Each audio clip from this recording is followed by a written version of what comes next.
السلام عليكم، كيفكم صبايا؟ شو اخباركم؟ رجعنا لكم فيديو جديد. اليوم فيديو عندنا سمكة، جبنا سمكة كبيرة. طبعا انا هلا ببيت صديقتي ام علي، وهي عازمتني على سمكة، وهلا راح اشوف طريقة عمل السمكة المشوي بالفرن. هو سهل وبسيط، ما حد ما بيعرف انه كيف السمك بالفرن بيصير، بس كل ناس وإلها طريقة. وطبعا غسل السمك كمان له عدة طرق، ما يصير مثلا تغسلي السمكة وتحطيها دغري بالفرن، لا، لازم تصفيها وتملحيها وما تخلي فيها ولا قطرة مي. هلا ان شاء الله بالتدريج رح نشوف السمكة لحديت ما توصل للفرن وتطلع. وهدول الاذانين تبع السمكة زعانف. لا، مو هدول الزعانف، هدول الزعانف. انا طبعا باكل بوظة عم باكل بوظة وبصور. هذول يسمون، نحن نسميهم اذانين، هي تسميهم زعانف. الزعانف مو هن هذول الخياشيم. خياشيم بالضبط. طبعا شوف قديش طلع منها دم ما شاء الله، لانها تازه السمكه، فلازم تنغسل منيح، كثير منيح، مش عليه يضل فيها دم وتطلع ريحه زنخه او شيء من هذا القبيل. شوف ما شاء الله صارت شلون نظيفة.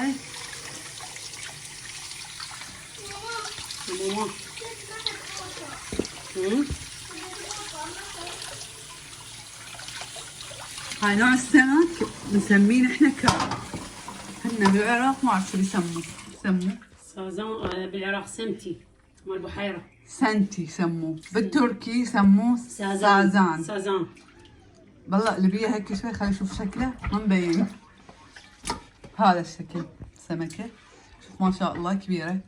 هذا حنسميه كرب، بالتركي يسموه سازان، وبالعراقي أهل الجنوب يسموه سمتي مال البحيرة أحمر.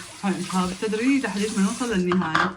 إن شاء الله ما راح نطول عليكم بهذا الفيديو، ويكون كثير قصير وبسيط. هلا هون طبعا ما بعرف شو عم بتساوي، افتحها حتى ملحها. عم بتجرحها، تجرح اللحم تبعها شوي، هي بس من هون مشان انه يدخل فيها يتغلغل الملح وليمون.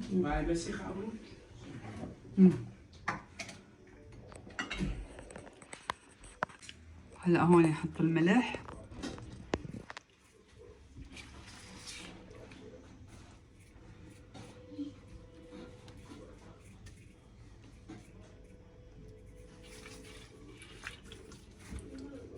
طبعا بداية ما يحط له لا بهارات ولا شيء، بس ملح.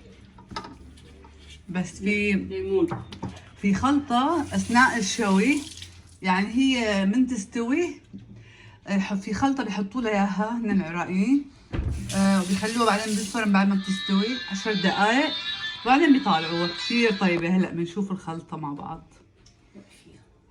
وهلا راح نسوي الصلصة اللي قلت لكم اللي تنحط على وش السمكة بعد الاستواء، يعني قبل لا تخلص الاستواء بشي بسيط، دقيقتين هيك. يعني هي مستوية بس نخليها ونرد نرجعها على الفرن. اول شي هلا هوني رب البندورة اللي هو معجون بندورة، معجون طماطم، وهذا فلفل احمر يابس مطحون، هاي نومة بصرة وحدة، هي تجي هيك صحيح بس هي تحمتها. وهون عندي حمض الليمون شوية مو كتير، يعني في ناس ما بتحب الحموضة كتير، هاي نحن هلا كل شي حامض حطينا. وهذا ليمون شوية مو كتير، ما حطينا الزيت، هذا زيت شوية زيت كمان. وهذا دبس الرمان، فالنوم هذا دبس الرمان اسمه نار. شو اسمه هاي شو اسمه، نوم بصرة حامضة، ملح الليمون حامض، عصير ليمون حامض، دبس الرمان حامض. فتقولوا يعني كثير صار فيها حموضة، لا بالعكس راح تعطي نكهة كثير تجنن. وفي كمان هون عنا فص ثوم مكبت عاد ما مشكلة فص ثوم هلا راح تقشره. هاي شوي زيت كمان يصير خطأ احيانا. عادي. اهم شيء الفكرة ونوصل للنتيجة. ارتباك في اثناء التصوير يعني. يلا عادي ما في أي مشكلة، المهم بقى النتيجة. الثوم. بقت ضل الثوم الثوم راح نبرشه ونخليه معه. سن واحد مو كتير، واحد. انت ما تحب الثوم، مو لازم نكثر ثوم. هسه راح نقحب ثوم وبعدين يلا هسه طفي شوية. هلا هي الصلصة جهزتها. والسمكة طبعا لساتها راح نحطها بالفرن.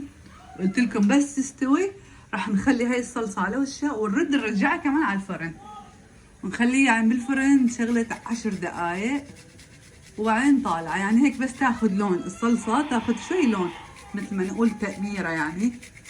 وإن شاء الله هلا بعد ما تكمل ونخلص كل شيء راح نشوف فيكم النتيجة. طبعا هاي السمكة مثل ما قلت لكم انه بيطلع منه مي بعد الغسل، وهي هلا هذا طبعا بشكير او كلينس او اي شقفة نظيفة راح نمتص المي قبل ما نحطه بالفرن. لما تحطوه بالفرن راح كمان تطلع منه مي، مو يعني انه هاي مثل دهن او شيء، لا مي تطلع منه. وان شاء الله هلا بنكمل واجيكم النتيجة. هاي هون توم كمان خليت معه برشته برش. هلا الصلصة صارت جاهزة. ان شاء الله هلا بنرجع معاكم بعد قليل نلتقي. فتحت وهلا هون عندنا رز احمر طابخين. هون عادات العراقيين بالعاده لما بياكلوا سمك اليوم اللي بيساووا فيه سمك بيطبخوا رز احمر جنبه. يمكن مبين اللون او الاضاءه ما واضحه بس هو احمر لونه، عاطي لون برتقاني بالتصوير. نرجع للسمكة ونرجع كمان هلا للصلصه اللي سويناها. حطيت طوايه على النار شوي زيت. قلت لكم هي جاهزه هلا حاليا. انا بالعاده ما بحطها على النار هيك، بعطيها يعني انه شوي حمسه، هي بتحمسها شوي عشان معجون والثوم تطلع ريحته، مشان بس تطلع ريحه الثوم والمعجون والمعجون البندوره. هي مشان هي يعني انه الغايه تطلع شوي ريحتهم، بس ريحتهم كثير طيبه عن جد. واللي بيجرب هاي الطريقه عن جد ما راح يندم، راح يساويها دائما. عن جد عن جد كثير طيبه. وهلا هيك راح تخليها يعني تقريبا قديش راح تخليها 5 دقائق او اقل؟ ايه 5 دقائق بس تطلع الريحه، تشتمي ريحه الثوم تطلع تطفينها. ايه يعني بس تقريبا نحس انه الثوم ها بلش انه يتشوح رح نطفي، راح تطلع اكيد ريحه الثوم لما يتشوح. شوفوا هي شلون عم تغلي، شكلها مغري. عن جد شكلها مغري وشهي.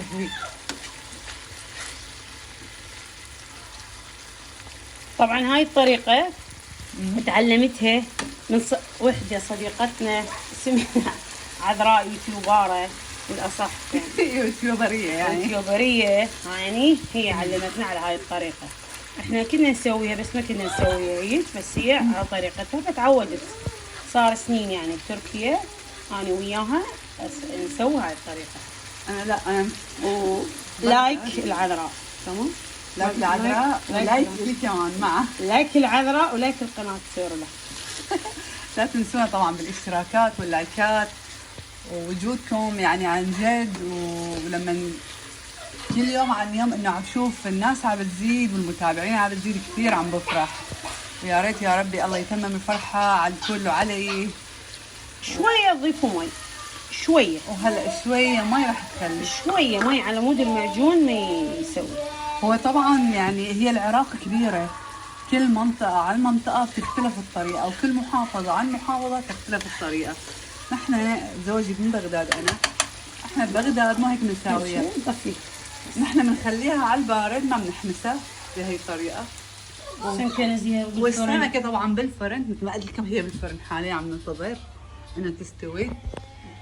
انا بخليها تستوي والصلصة بحضرها بس ما بحطها نهائيا بالطواية. وبعدين ما تستوي السمكة بشيل الصلصة اللي جهزتها وبخليها على وش السمكة وبرجعها على الفرن. هي من ذاتها يعني انه راح تتشوح ويعني وتصير شوي سميكة بالفرن، تعطي كمان ريحة وطعم غير الشكل. ان شاء الله هلا بنخلص باقي وبنرجع وبنشوفيكم نتائج كيف راح تصير معنا. وهلا هون طلعنا السمكة طبعا استوت. شوفوا قلت لكم انه هي بالفرن لازم نخلي لها الصلصة. هلا حطيت لها الصلصة طبعا، هيك لازم تفرشها على كل السمكة الصلصة. وراح نرجعها على الفرن نخليها شي 10 دقائق تقريبا. مو 10 دقائق؟ 10 دقائق بس تستوي.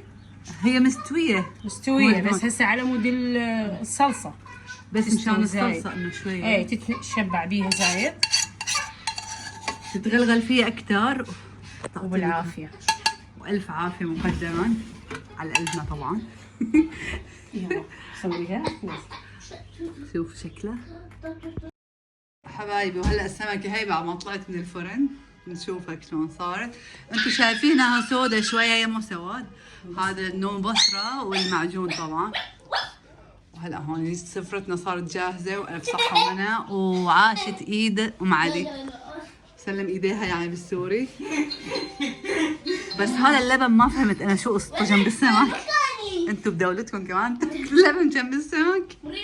اكتبوا لي بالتعليقات والله مين بياكل لبن جنب السمك.